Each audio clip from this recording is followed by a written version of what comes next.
বেশ কয়েকদিন ধরেই আলোচনায় যে বাংলাদেশের যে ইসলামিক যে দলগুলো রয়েছে সেই দলগুলো মিলে একটা রাজনৈতিক জোট গড়তে যাচ্ছে, এরকম একটা গুঞ্জন রাজনৈতিক পাড়ায় রয়েছে।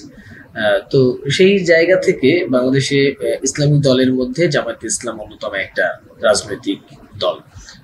অন্য অন্য যে ইসলামিক দলগুলো রয়েছে তারাও আসলে জামায়াতের সাথেই একটা জোটে আগ্রহী। সেক্ষেত্রে আসলে জামাতের অবস্থানটা কি, জামাতের দৃষ্টিভঙ্গি কি? এই প্রশ্নের জন্য ধন্যবাদ। আমাদের আদর্শ যেহেতু একই আদর্শ হওয়া সত্ত্বেও বিভিন্ন বিষয়ে সামান্য মত পার্থক্য থাকতেই পারে।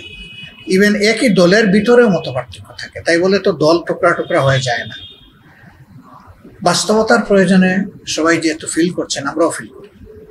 তবে সময় মতোই ইনশাল্লাহ আপনারা দেখতে পারবেন যে আমরা কোন পথে হাঁটি। এখন সবাই অনুভব করছেন যে আগামীর দিনটা এক জালিমের হাত থেকে আরেক জালিমের হাতে যাওয়া উচিত, এবং ইদানিং আমাদের বক্তব্য এই ব্যাপারে স্পষ্ট। আমরা সতর্ক করে দিয়ে বলছি যে এমন যেন না হয় যে আমরা একটা জালিমের হাত থেকে ঠিকই মুক্তি পেলাম, আরেকটা জালিমের হাতে গিয়ে আমরা পড়লাম। এমন যেন না হয়, জাতিকে সতর্ক থাকতে হবে। ডিজাইন, এলিগেন্স, বিউটি, সেরা পণ্য সবার জন্য জেভিকো। তো এই দিক থেকে ইসলামী আদর্শ যারা অন্তরে লালন করে তারা আসলে সমস্ত মানুষের প্রতি শ্রদ্ধা রাখেন। সে কোন ধর্মের কোন দলের এটা বড় কথা না, সে একজন মানুষ, সে এদেশের একজন নাগরিক। অতএব মানুষ এবং নাগরিক হিসাবে তার প্রাপ্যতার ভিত্তিতেই তার সাথে সম্মানজনক আচরণ ইসলাম করতে আমাদেরকে শেখায়। ইসলামই একমাত্র মানুষের ধর্মীয় স্বাধীনতা, জান মাল, ইজ্জত আবরুর নিশ্চয়তা দিতে পারে, আমরা যেটা বিশ্বাস করি। তো এই ভিত্তিতে সবাই এগিয়ে আসলে সেরকম ভালো কিছু হতেই পারে ইনশাআল্লাহ।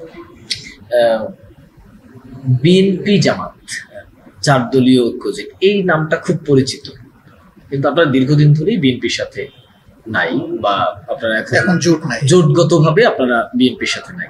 সেক্ষেত্রে আবারও কি বিএনপির সাথে জোট করার কোনো পরিকল্পনা আছে কিনা?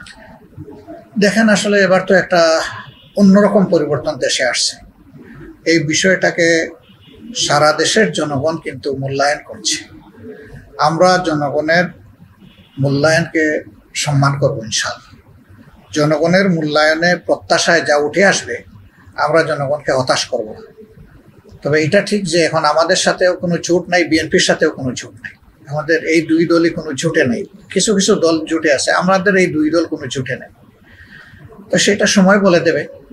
বিএনপির দৃষ্টিভঙ্গি, আচার আচরণ, আমাদের দৃষ্টিভঙ্গি, আচার আচরণ সব মিলাইয়া যদি জনপ্রত্যাশা কোনো দিকে যায়, আমরা জনপ্রত্যাশাকেই সম্মান করব। জনগণ কিন্তু আগামী দিনে একটা পরিচ্ছন্ন সরকার চাই। এত রক্ত, এত ত্যাগের বিনিময়ে আরেকটা জুলুমবাজ সরকার কিন্তু জনগণ দেখতে চায়।